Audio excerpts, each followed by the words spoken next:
आणि गुन्हे अन्वेषण आर्थिक विभाग यांच्यामार्फत आरोपी शिवाजी श्रीधर डालके यास अटक करून प्रथम वर्ग दंडाधिकारी अंबड येथे हजर केले. संबंधित तपासिक अधिकारी श्री घोगे साहेब यांनी प्रकरणात आरोपीची 10 दिवसाची PCR मागणी केली होती आणि प्रस्तुत प्रकरणात मागणी करीत असताना PCR कोणतेही संयुक्तिक ग्राउंड न देता केवळ फक्त मोठा अपहार आहे असं दर्शवून 10 दिवसाची मागणी केली होती.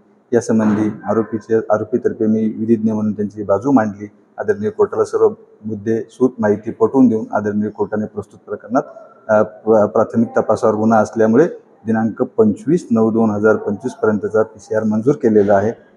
यात प्रकरणात मी असं सांगू इच्छितो की हे केवळ फक्त काही ज्याच्यातील जे मोठे जे अधिकारी त्यांना वगळून केवळ छोटे जे सेवक आहेत त्यांनी या गुन्ह्यात गौण्यात आलेले आणि सदरचा गुन्हा हा तपासाच्या प्रगतीवर आहे. आपलं नाव? माझं नाव ॲडव्होकेट सचिन विश्वनाथ मुंडलिक, अंबड जिल्हा व सत्र न्यायालयात मी वकील म्हणून व्यवसाय करतो. धन्यवाद.